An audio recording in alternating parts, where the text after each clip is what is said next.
ভাইয়েরা, কষ্ট হইতেছে আপনাদের? আমি এখনো ভূমিকার মধ্যে রইলাম, আলোচনার সামনে একটু লম্বা হবে, একটু কষ্ট কি করতে রাজি আছেন? সবসময় তো ঘুমাবেন, কালকেও ঘুমাবেন, একটা রাত্র দেন। এই রাত্র হয়তো আর কয়টা হায়াতের মধ্যে আছে আমরা কি কেউ বলতে পারি? আজকে এখানে বসা, এমনও হইতে পারে কালকে এমন সময় সাদা কাফন পরে কবর। যদি এই রাত্রগুলো নবীর ভালোবাসাই নিয়ে কবরে যেতে পারি, বলুন আমাদের ভাগ্য ভালো হবে না খারাপ হবে? কবরে যাওয়ার সময় নবীর নামের একটা দোহাই দিতে হয় কিনা? নাকি কোন নেতা নেত্রীর দোহাই দিলে চলবে? বর্তমানে তো তত্ত্বাবধায়ক সরকারের দোহাইও দেওয়া যায় মনে হয়। দেওয়া যাবে কি? কোন দেওয়া যাবে না কেন? যার কথাই ঢাকা থেকে চট্টগ্রাম পর্যন্ত রাস্তার দুই পাশে বিল্ডিং ভাঙ্গা পরিষ্কার, এরকম ব্যক্তির দোহাই কবরে দেওয়া যাবে না? যাই দিব হেরেও ধরবো, যার দোহাই দিব হেরেও ধরবো। শুধুমাত্র একজন ব্যক্তিত্বের দোহাই কবরে দেওয়া যায়, সেটা হলো বিসমিল্লাহি ওয়া আলা মিল্লাতি রাসূলিল্লাহ। নাকি কে কোন পার্টি করেন, কে কোন দল করেন, এই পার্টি দলের নেতা নেত্রীর নাম কইলে ছাইরা দিব? কাজী যার দোহাই কবরে মুক্তি পাওয়া যায়, এই নবীকে চিনা আমাদের দরকার আছে কিনা? কারণ কয়দিন থাকবেন এই দেশে? আমাদের আগে যারা আসছিল তারা চলে গেছে, আমরা যারা আছি আমাদেরও যাওয়ার বিষয় পড়ছে, শুধু খালি ফ্লাইট ডেটটা বাকি। ফ্লাইট ডেট কবে জানি কার ফ্লাইট ডেট হয়, আর মসজিদের ইমাম সাহেব মাইকে ঘোষণা দেয় আগামীকাল সকাল 10:30টায় আব্দুল মালিকের শেষ বিদায়ের অনুষ্ঠান। বলুন অনুষ্ঠানটা কি হবে? জানাজা। দেখবেন একটা বিমান আছে মসজিদে থাকে, সাইরিফায়া বিমান, এটা তেল মোবিল লাগে না। বাংলাদেশ বিমানে সৌদি যাবেন আপনাকে হাফ ডাউন টিকিট দিবে, কাতার যাবেন হাফ ডাউন টিকিট, কুয়েত যাবেন হাফ ডাউন টিকিট। মসজিদের কোনায় যে একটা বিমান থাকে, এটার মধ্যে কিন্তু হাফ ডাউন টিকিটের ব্যবস্থা। শুধু কি যাওয়ার টিকিট, আসার টিকিট আগে যারা গেছে কেউ আসে নাই, কেউ আসে নাই। আমাদের দেশে একটা প্রচলন আছে, গলা কাটা ভিসা আছে না? আমার এক সম্পর্কে আশপাশি ভাই লাগে, হ্যাঁ বিদেশ গেছে, 8 দিন পরে দেখি বাড়ি। কি রে বেটা, 2 লাখ টাকা খরচ করে বিদেশ গেলে এখন বাড়িতে কান্দে, সব শেষ। কিসে? এয়ারপোর্টে ধরা পড়ছি, গলা কাটা ভিসা, 8 দিন পরে আবার ভাড়ায় দিছে। আচ্ছা, আপনাদের এই এলাকায় কবর থেকে 8 দিন পরে আইসা বলতেছে আমার গলা কাটায় ভিসা কবরে দিছে, এই খবর পাইছেন কেউ? ফাইনাল ভিসা, গলা কাটা ভিসার ব্যবস্থা কবরে নাই। এই ভিসা প্রত্যেকেরই আইসা পড়ছে, শুধুমাত্র ফ্লাইট ডেটটা বাকি। কবে জানি কার ফ্লাইট ডেট হয়ে যায়, কবে জানি কার বাচ্চা এতিম, বাবা বাবা বলে কাঁদবে, কবে জানি কার স্ত্রী বিধবা হয়ে যায়, কবে জানি কার বিছানা খালি হয়ে যায়, কবে জানি কার অফিসে কালো নিশান উড়াইয়া দেয়। বলুন এই সময় প্রত্যেকের আসবে কিনা? তার আগে লন সম্পর্ক করি ওই ব্যক্তির সাথে যার উপর আল্লাহ নিজে 24 ঘন্টা দুরূদ শরীফ পড়ে। এই নবীর সাথে সম্পর্ক থাকলে লাভ হবে না লস হবে? তাই আসুন, তাই বলতেছিলাম এই নবীর ভালোবাসায় ভারতের জমিনে সে পাকিস্তানি যুবক আব্দুর রশিদ নবীর সরাসরি সাক্ষাৎ। নবী কথা দিয়েছেন আমার পাশের বিছানায় ঘুমাবে। এই নবীর ভালোবাসায় কি লাভ হবে না লস হবে? তাই বলতেছিলাম আসুন এই নবীর পক্ষে আসুন। এই দেশ ছেড়ে দিতে হবে। নবী ছাড়া কবরে যায়েন না, নবী ছাড়া নামাজে যায়েন না, নবী ছাড়া হজ করতে যায়েন না, নবী ছাড়া মাদ্রাসায় যায়েন না, নবী ছাড়া মসজিদে যায়েন না, নবী ছাড়া কবরে যায়েন না, নবী ছাড়া হাসরে যায়েন না, নবী ছাড়া মিজানও যায়েন না। কোন ইবাদত করে নবী ছাড়া যত ইবাদত আছে কোন ইবাদত দিয়ে আমার আল্লাহ খুশি হবে না। বাস্তবে আসুন না, উত্তম ইবাদত নামাজ। আপনাদের এই এলাকায় উত্তম ইবাদত কিসের বলে? সারা পৃথিবীতে বলে উত্তম ইবাদত নামাজ। এর মধ্যে সারা দিনে 5 ওয়াক্ত নামাজ। প্রথম ওয়াক্তটা হলো ফজর। প্রথম ওয়াক্তটা ফজরের নামাজ কয় রাকাত? 4 রাকাত নামাজ। কিভাবে পড়বেন বলুন তো? 2 রাকাত সুন্নত, 2 রাকাত। আচ্ছা সুন্নত আগে পড়েন না পরে পড়েন? আচ্ছা আগে পড়েন কেন? আগামীকাল থেকে আমি বলে দিলাম পরে পড়বেন। আপনারা কি মানবেন? মাশাআল্লাহ, খুশি হলাম। মৌলবীর কথাও মানি না, আল্লাহর বিধানই রাইট। কি কর? আল্লাহর সিস্টেম রাইট। মৌলবীর কথা মানবেন না, ওখান দেশের মৌলবীর কথা মানে, মৌলবীর কথা মাইন্যা মানুষ নবীরেও আবুল তাবুল কয়, কয় না? নবী আমাদের মতো মানুষ, এই সেই নানান কথাবার্তা কয়। নবী আমাদের মতো মানুষের কেমনে? মা আয়েশা সিদ্দিকা বলেন, নবীজি একদিন পায়খানা মুবারক আদায় করে আসছেন। পায়খানা মুবারক, পায়খানাকেও শুধু পায়খানা বললে বেয়াদবি হয়, মুবারক বলতে হবে। পায়খানা মুবারক আদায় করে আসলে মা আয়েশা বলেন, আমি দেখতে গেলাম আল্লাহর হাবিব, আল্লাহর দোস্ত, যার খাতিরে সব, এই নবীর পায়খানা মুবারকের রংটা জানি কেমন, পায়খানা মুবারক একটু দেখে আসি। মা আয়েশা সিদ্দিকা রাদিয়াল্লাহু তাআলা আনহা কিছুক্ষণ ঘোরাঘুরি করে দেখে আসলেন, কই পায়খানা মুবারক তো নাই, মনে হয় পায়খানা করে নাই। ঘরের মধ্যে এসে টেনশন ফিল করতেছে। আচ্ছা, আয়েশার মনে কি নবীজি কি জানতে বাকি আছে? নবীজিকে, আয়েশা কি খবর? ওজন না কিছুই না, না কিছুই না কইলেই হবে না, আমি নবী জানতে বাকি নাই, বলো কি খবর? হুজুর ভাবছিলাম আল্লাহর বন্ধুর পায়খানা মুবারকের রংটা কেমন দেখতাম, গেছিলাম। হুজুর আপনি কি পায়খানা করেন নাই? নবীজি হাসে, পায়খানা করছি তো, কই দেখলাম না তো। রাসূল বলেন, আয়েশা তুমি ভাববো না আমি তোমাদের মতো একজন মানুষ। আমি নবী পায়খানা মুবারক আদায় করার সময় এই জমিনটা হা করে থাকে আমি নবীর পায়খানা খাওয়ার জন্য। আমার পায়খানা করতে দেরি, জমিন খাইতে দেরি করে না। যেই নবী পাকের পায়খানা মুবারক খাওয়ার জন্য জমিন পাগল, আর আমরার পায়খানা কুত্তাও খায় না, অথচ আমরা তুলনা করি নবী আমাদের মতো মানুষ।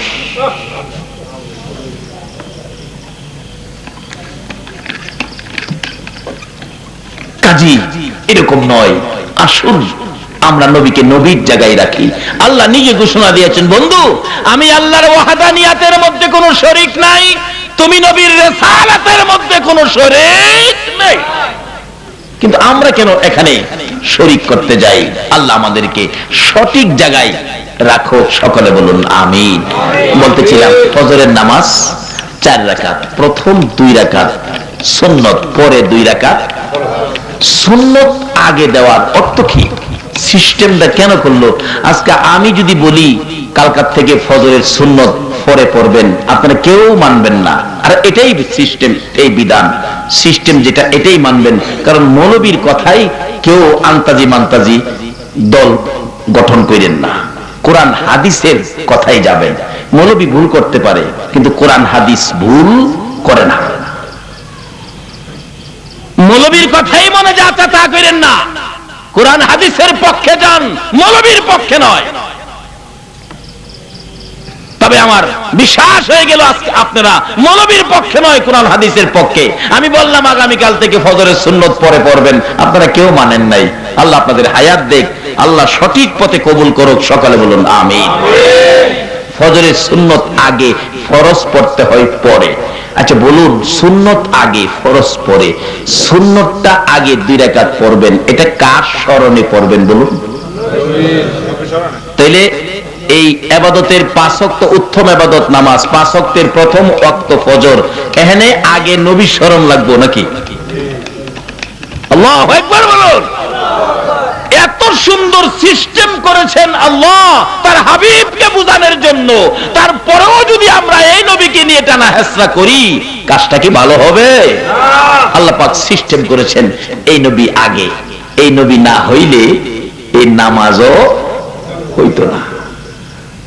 কারণ সকল ইবাদতের দরজা হলো নবী মুহাম্মদুর রাসূলুল্লাহ। একবার মক্কার মদিনায় ঝগড়া লাগছে। মক্কা কয়, মদিনা রে তোর তো দাম নাই। আমি মক্কা কত দামি জানোস? মদিনা জিগাই, এত দাম তোর কি দিয়ে হইল? মদিনা জিগাই। মক্কা কয়, টের পাস না আমার মধ্যে জমজম, জমজম তোর মদিনায় নাই, আমার মধ্যে সাফা মারোয়া তোর মদিনায় নাই, আমার মধ্যে মিনা মুজদালিফা আরাফা এমন কি খানায় কাবা তোর মদিনায় কি আছে? মদিনা ডাকে, মক্কা জমজম লইয়া বাহাদুরি করিস না, মিনা মুজদালিফা আরাফা লইয়া অহংকার করিস না, খানায় কাবা লইয়া তাকাব্বুরি করিস না। আমি মদিনার দিকে তাকাইয়া দেখ রে মক্কা, এমন এক নবী আমি মদিনার বুকে ঘুমাইছে রে, যেই নবী না হইলে তোর খানায় কাবা হইতো না। সেই নবীকে চিনানোর জন্য আমার আল্লাহ কত সিস্টেম করেছেন। নামাজ পড়বেন, উত্তম প্রথম ইবাদত ফজর প্রথম ওয়াক্ত, আল্লাহ কয় আগে নবীর স্মরণে 2 রাকাত সুন্নাত পড়ো, কারণ এই নবী না হইলে ইবাদত হইতো না, মসজিদ মাদ্রাসা মক্কা মদিনা কিছুই হইতো না। কাজী এই নবীর স্মরণে সব, যেমন বাস্তবে আসুন আপনাদের এলাকায় বিবাহ শাদী হইলে 5টা গরু, 50টা খাসি, 5000 মুরুগ, এত বড় ডেকোরেশন আয়োজন, এত রান্না বাড়া, বলুন উসিলাটাকে? উসিলাটা কার? বর, দোলা। একমাত্র বরের উসিলাই, একজনের উসিলাই কত একটা ব্যয়বহুল একটা আয়োজন, কত বড় ঝামেলা, পরিশ্রম, টেনশন। 8 দিন আগের থেকে বাজার সাজায় শুরু, লাইটিং ফাইটিং এই সেই শুরু করে দিছে। বলুন এত বড় আয়োজনের পিছনে কারণ কয়জন? একজন। উনি কে? বর। কথাটা বোঝাতে পারলাম না? উনি কে? আয়োজনের মেন কে? বর। আচ্ছা, বিয়ের দিন মেহমান ঠিকই 5000 আইসা পড়ছে, কিন্তু বর আসে নাই। আচ্ছা আপনারাই বলেন, আপনাদের দেশের বিচারে বলুন, বর আসে নাই, মেহমান 5000, মেয়ের বাবা কি এই মেহমান খাওয়াইবো?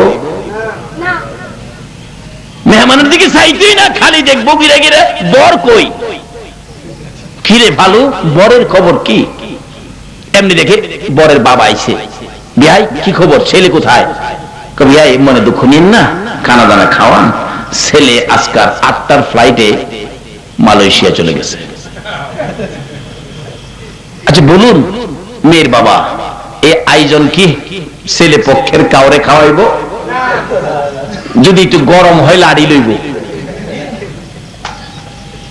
কইব তোরা না খাওয়াইয়া কুকুরে খাওয়াইলাম। এত আয়োজন, মেহমান, মেহমানের মর্যাদা নাই কেন? যার খাতিরে মেহমান ইনি সাথে নাই। তাই আল্লাহ বলছে যার খাতিরে ইবাদত, এই নবীর সুন্নাত 2 রাকাত। আল্লাহু আকবার বলুন। যার খাতিরে ইবাদত, এই নবীর সুন্নাত আগে যদি না লাগাও, আমি আল্লাহ খুশি না, তোমার ইবাদত কবুল করি না। এই নবী হলো আমাদের নবী, যে নবীর নবুয়তির কারণে সকল নবীর নবুয়তি পাইলেন। আজকে সেই নবীর উম্মত আমরা যে কত দামি, আল্লাহ ঘোষণা দিয়েছেন, বন্ধু তোমার একজন উম্মত দুনিয়ার জমিনে থাকতে দুনিয়াটা ধ্বংস হবে না, কিয়ামত হবে না। তবে বিজাতিরা মাঝে মাঝে দাও দেয় কিয়ামত করতো।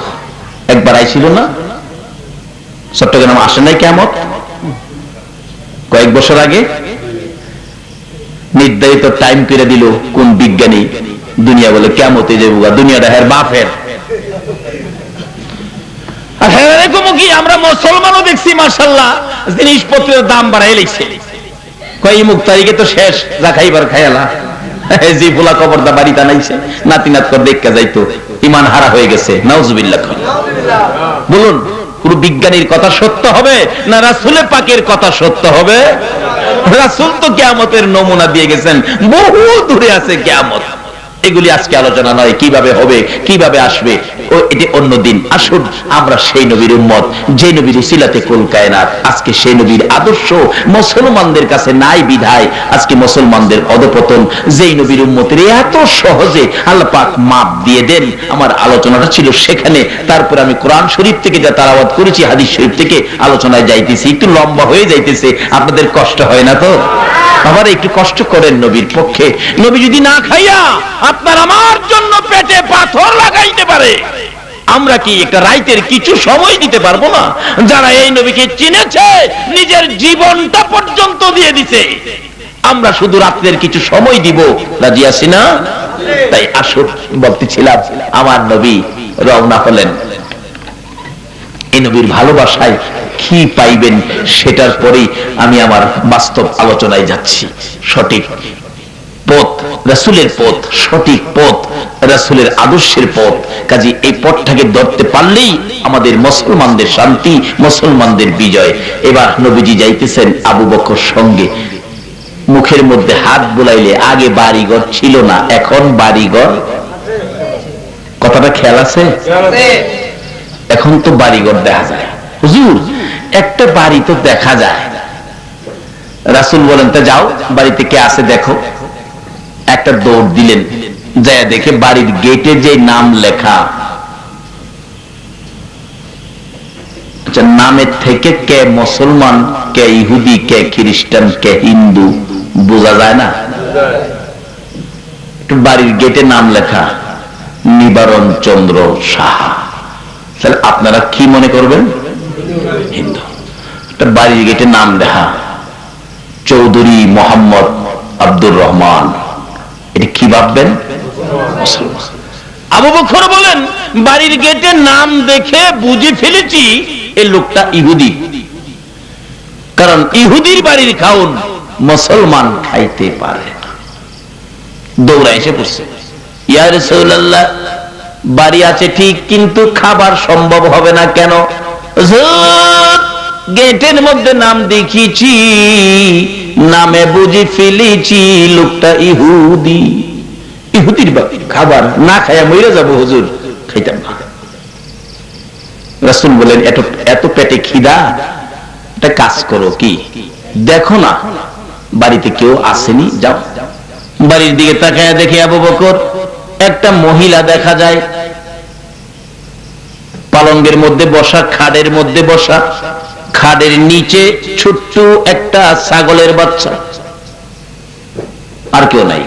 হুজুর, দেখলাম একটা মহিলা আছে বাড়ির ভিতরে, ছোট্ট একটা ছাগলের বাচ্চা আছে, আর কিছু নাই। রাসূল বলেন, আবু বকর রে, মহিলাটাকে বলো ছোট্ট বাচ্চাটা দেওয়ার জন্য, আমরা দুইজনে দুধ খাইয়া দেই। সুবহানাল্লাহ। বাচ্চা নিজেই ঠিক মতো খাড়াইতে পারে না, নিজেই দুধ খায়, আর রাসূল কয় এটাতে বলে দুধ খাইব। যেই নবীর আঙ্গুলের ইশারায় আকাশের চাঁদ দুই টুকরা হয়, যেই নবীর আঙ্গুলের ইশারায় মৃত ঘাস জীবিত হয়, আল্লাহু আকবার বলো। এই নবী কি বাচ্চা ছাগল থেকে দুধ খাইতে পারবে কিনা? সেই নবী তো আমাদের নবী, যে নবীর উসিলাই কুল কায়নাত, যে নবীর উপর আমার আল্লাহ নিজে 24 ঘন্টা দুরূদ ও সালাম প্রেরণ করতেছে। আবু বকর নবীজির নির্দেশে বাড়ির গেটে দিয়ে ডাকে, মা, মা গো, আপনার ছাগলটা দিবেন, আমরা একটু দুধ খাইয়া দেই। আচ্ছা, এই কথা শুনলে মহিলা হাসবে না কাঁদবে? হাসে আর কয়, তোমার নাম কি? আমার নাম আবু বকর। তুমি কি পাগল? এটা নিজেই দুধ খায়, এটাতে তুমি দুধ খাইবা করতে? আচ্ছা, এটার মধ্যে দুধ নাই, এটার থেকে দুধ বাহির করে খাইতালে আপনার কোনো দাবি আছে? আর দাবি থাকবই কেন? এটা তো দুধ নাই, নাই, এটার থেকে আমি বাহির করব, আপনাদের কি? কিন্তু নবীজি বাহির করার ক্ষমতা আছে নেই? বাচ্চাটা দেন না, দুধ খাইয়ে দেই। মহিলা কয়, এটা নিজে দুধ খায়, এটার তো বলে দুধ খাইবো, তো দেওয়া দরকার। বাচ্চাটা বাহির করে দিলে, নেন দুধ খান, দুধ খান, দেখি কেমনে দুধ খান। কিন্তু দুধ কি আবু বকর খাইবো না রাসূলের কাছে নিয়ে যাইবো? নবীজির কাছে নিয়ে গেলেন। ইয়া রাসূলুল্লাহ, বাচ্চাটা আনছি। মহিলাটা পিছে পিছে আইসা বাড়ির গেটে দাঁড়ায় রইছে, দেখি কি করে। দেখি বাচ্চাটা নিয়ে, ছাগলের বাচ্চাটা নবীজির কাছে দিলে, নবীজি বাচ্চাটা নিচে রাইখা দুইটা হাত বাড়াইছে, আল্লাহ, আমার আবু বকর পেটের খিদা, আমারও পেটের খিদা, আবু বকর খাইবো, দুধের ব্যবস্থা করো। আচ্ছা, নবীজি এইভাবে ডাকলে আল্লাহ শোনেনি না? কারো কোনো সন্দেহ আছে? বিন্দু মাত্র নয়, মুহূর্ত দেরি হয়। আল্লাহ পাকের দরবারে নবীজি ডাক দিতে দেরি হয়, আল্লাহ পাক রহমত বরকত দিতে দেরি করে না। আজকে যদি সেই নবীরে চিনতে পারতাম, সেই নবীর পক্ষটা ধরতে পারতাম, তাহলে মুসলমানদের উপর বিপদ আসতে পারে না।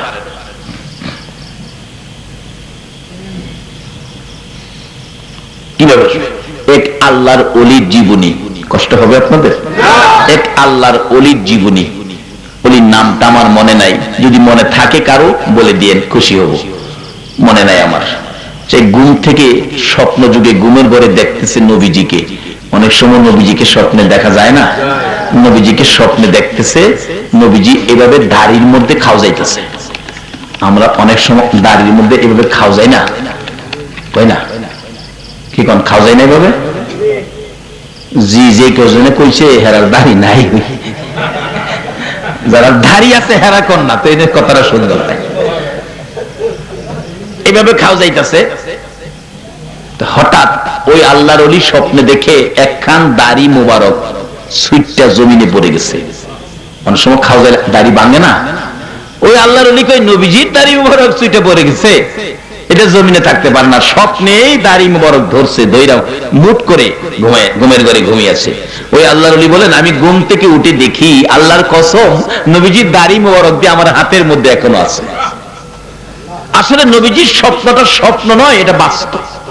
নবীজিকে যদি কেউ দেখে থাকেন এটা নিশ্চিত স্বয়ং নবীজিকেই দেখেছেন, আর আপনার জন্য জাহান্নামের আগুন হারাম করে দিয়েছেন। আজকে একটা দরখাস্ত করব সকলকে নিয়ে, এই বৃষ্টি বাদলের দিনে মাহফিলের আয়োজন, আর আপনারা কষ্ট করেছেন, আল্লাহ যেন আর কিছুই যদি নাও দেয়, নবীজিকে যেন একদিন আমাদেরকে স্বপ্নে দেখায় দেয়। কি বলেন, এই দাবিটা আল্লাহর কাছে করতে আপনারা রাজি আছেন না? আসলে একটা টার্গেট সামনে রাখেন, টার্গেট ছাড়া কোনো কিছু হয় না। দেখছেন না হানার দিনে বিশ্বকাপ ক্রিকেট খেলে এক বেচারা ব্যাট করতে নাইমা 230 রান করছে, যারা পরে ফিল্ডিং থেকে আইসা ব্যাটিং এ যাইতেছে এরা টার্গেট কত হয়েছে? 231 টার্গেট নিয়ে খেলে। দেখছেন কিভাবে 231 যাইব? একটা টার্গেট তো আমরা করা দরকার। খালি ওয়াজ শুনবেন আর বাড়ি যাবেন যা, এটা তো হয় না। একটা টার্গেট মাহফিল পিছে করবেন। আজকাল টার্গেটটা লন করি, নবীজির একদিন স্বপ্নে দেখুন। কি কোন আপনারা আছেন নি টার্গেটের মধ্যে? নারে তাকবীর, নারে রিসালাত, নারে গাউসিয়া। আজকে সকলের টার্গেট হলো নবীজিকে একদিন স্বপ্নে দেখা। এক এক দিন এক একটা টার্গেটে যাবেন।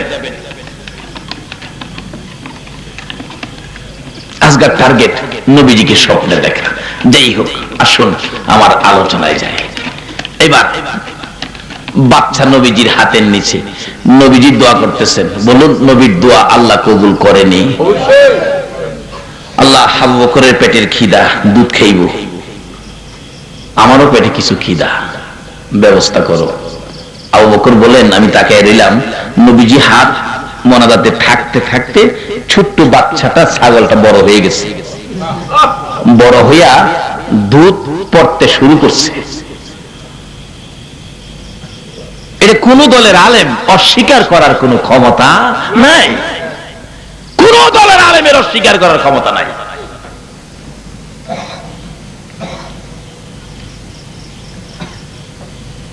দুধ, মহিলাটাও বাড়ির গেট থেকে দেখতেছে।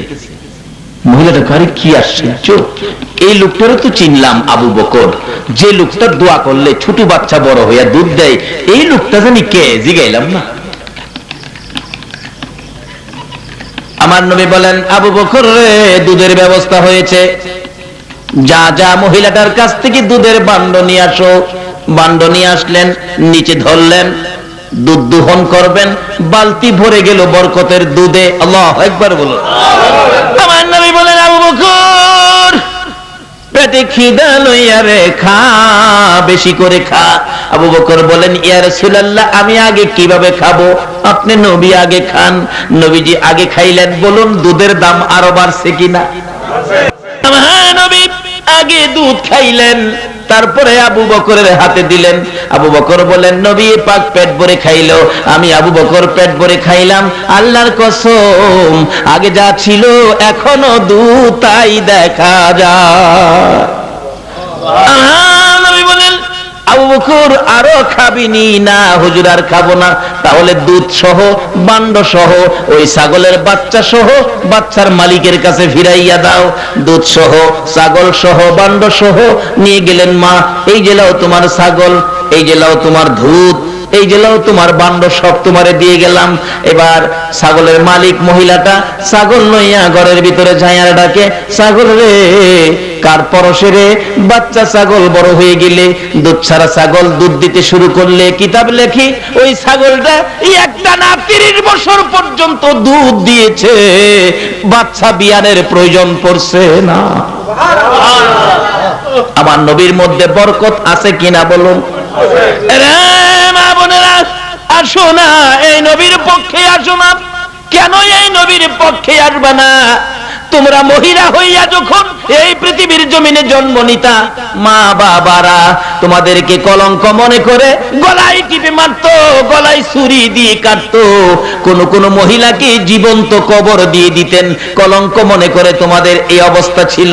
যেদিন এই রাহমাতুল লিল আলামিন নবী, রহমতের নবী, বরকতের নবী, উম্মতের কান্ডারি নবী দুনিয়ার জমিনে এসেছে, এদিন থেকে মহিলাদেরকে এইভাবে হত্যা করা বন্ধ করে দিয়েছে। বলুন মহিলারা আগে এই নবীর পক্ষে যাওয়া দরকার আছে কিনা? যদি যাইতে পারো গো মা বোনেরা, তোমাদের পুরস্কারের বাজেট কি হবে এটার পরেই আমার বাকি আলোচনায় যাচ্ছি। এবার যাইতেছে বাচ্চা লইয়া, ছাগলের বাচ্চা লইয়া, দুধ লইয়া ঘরের ভিতরে ঢুকতেছে। বাচ্চাটা 30 বছর পর্যন্ত একটানা দুধ দিলেন, নবীর দুয়ার বরকতে বরকতের দুধ। আবু বকর আমার নবীকে লইয়া মদিনার পথে যাইতে শুরু করলেন। কিছুক্ষণ পর ওই বাড়ির মালিক ইহুদি বাড়িতে আসছেন। বাড়ির সামনে আইসা দেখে একটা অনুষ্ঠানের আনুষ্ঠানিকতার একটা ঘোষণা এখানে পাওয়া যায়। বাড়ির মধ্যে কি যেন অনুষ্ঠান হয়েছে। একটা রান্না বাড়া খাবার হইলে যেমন বাড়ির আশেপাশে গেলে গন্ধ পাওয়া যায়, ইহুদি বলেন বাড়ির গেটে দাঁড়াইয়া কেমন কেমন লাগতেছে। বাড়ির ভিতরে ডাক দিয়ে ডাকে, বিবি গো বল আজকে আমার বাড়িতে কি হয়েছে? ইহুদি ডাকতেছে, বিবি বল কি হয়েছে? বিবি বলেন স্বামী ভিতরে আসো, একটা মজার ঘটনা তোমার কাছে বলবো। কি ঘটনা? একজন লোক আসছিলেন, লোকটার নাম আবু বকর, পিছনে আরেকটা লোক। ও স্বামী, যার চেহারাটা পূর্ণিমার চাঁদের চাইতে সুন্দর। সুবহানাল্লাহ।